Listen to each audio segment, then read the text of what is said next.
Keep your hands where we can see them." The order echoed from a megaphone as rifles aimed directly at the small, weathered boat bobbing on the early morning tide. Eli Matthews slowly lifted his rough, sun-worn hands. His face showed no fear, just calm. His gaze stayed fixed on the uniformed men jumping aboard, their boots crunching down on his fishing nets and tackle. "Something wrong, gentlemen?" Eli asked in a low voice. The man in charge, a square-jawed officer in black gloves, barked out, "Tear it apart. Check everything."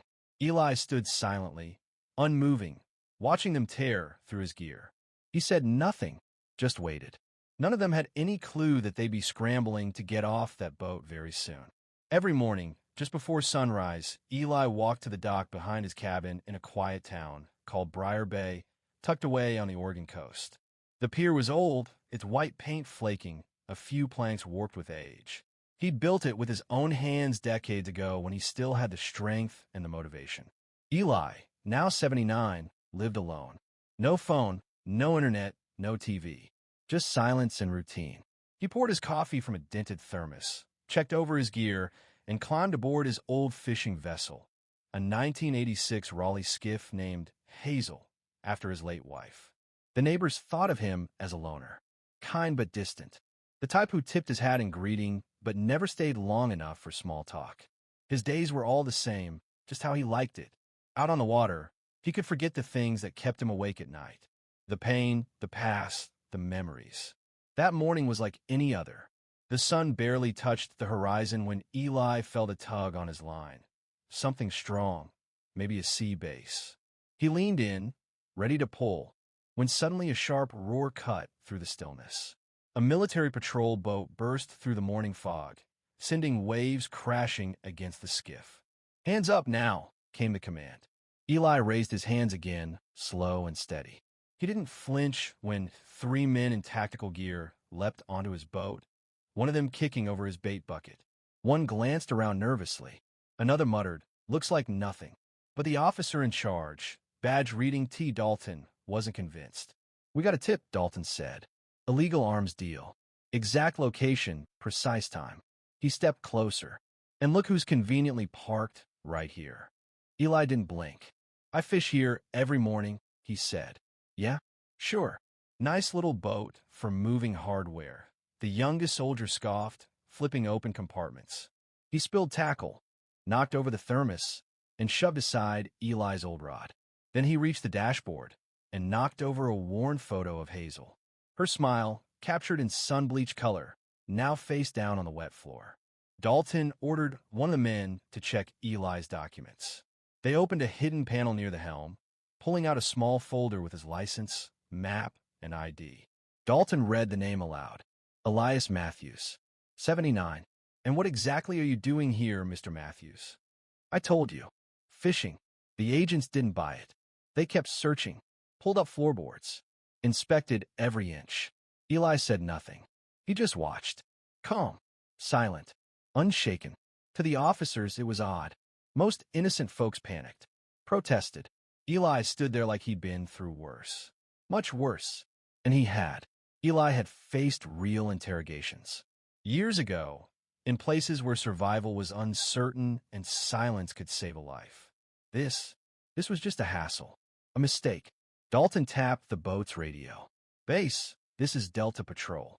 Requesting full ID check on Elias Matthews. Born 1946.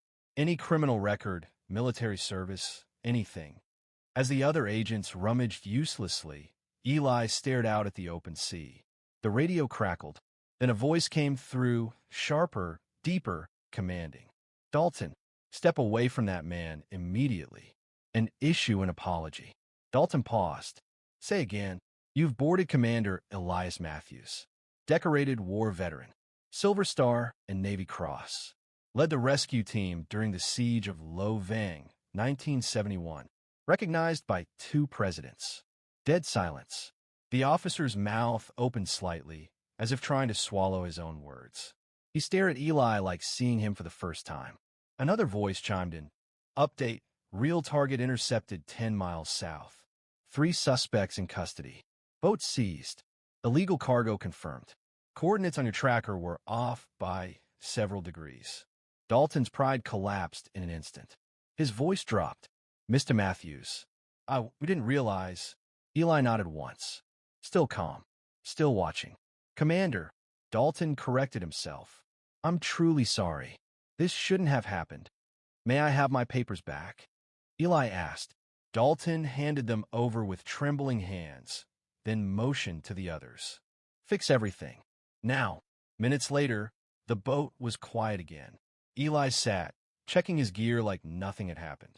The sun was sinking, casting orange light across the water. He turned the key.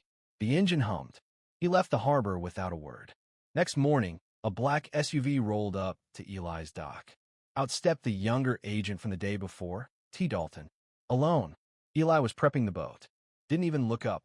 Commander Matthews, Dalton said, stopping a few steps from the pier. Do you have a minute? Eli kept tying his rope. Dalton sighed. My grandfather served too. Korea. Infantry. Name was Gordon Dalton. Taught me to shoot. Taught me to respect what came before me. Still no response. I think, yesterday I forgot that. Forgot the weight of a uniform. Eli finally looked up. Everyone forgets. What matters is what they do next. Dalton swallowed the lump in his throat. I don't know many like you. You forgive fast. Anger's a heavy thing, Eli said. I've carried enough already. Dalton helped push the boat into the water. Mind if I join? Got a rod that still works? Eli replied. Just don't scare the fish off. They fished for hours. Talked about everything. And nothing. Dalton caught a small trout, jerked too hard on the line. Eli chuckled. Let fight, then bring it in slow. He did. The fish was small. Throw it back, Eli said. Why? It's something. Not yet. Needs time to grow. Dalton let it go. It darted off, disappearing into the depths. Just like us, Eli added. We're all still growing. They didn't catch anything else. But neither of them minded. The sea kept their words. The sea knew what mattered. As the boat drifted gently under the fading light, the silence between Eli and Dalton spoke louder than words. It wasn't about the fish, not really. It was about second chances, about humility, about learning who someone is after you've misjudged them. Dalton had come aboard expecting a smuggler and found a man of honor, forged by war and tempered by loss. And Eli, who had every right to carry bitterness, chose peace instead. That afternoon didn't end with a trophy catch or a dramatic confession. It ended with quiet respect. Two men from different worlds, sharing one stretch of water, letting the tide wash away what didn't matter.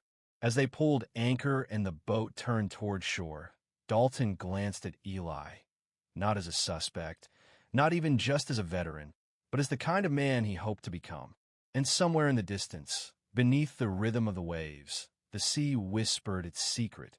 Sometimes the greatest battles aren't fought with weapons, but with grace.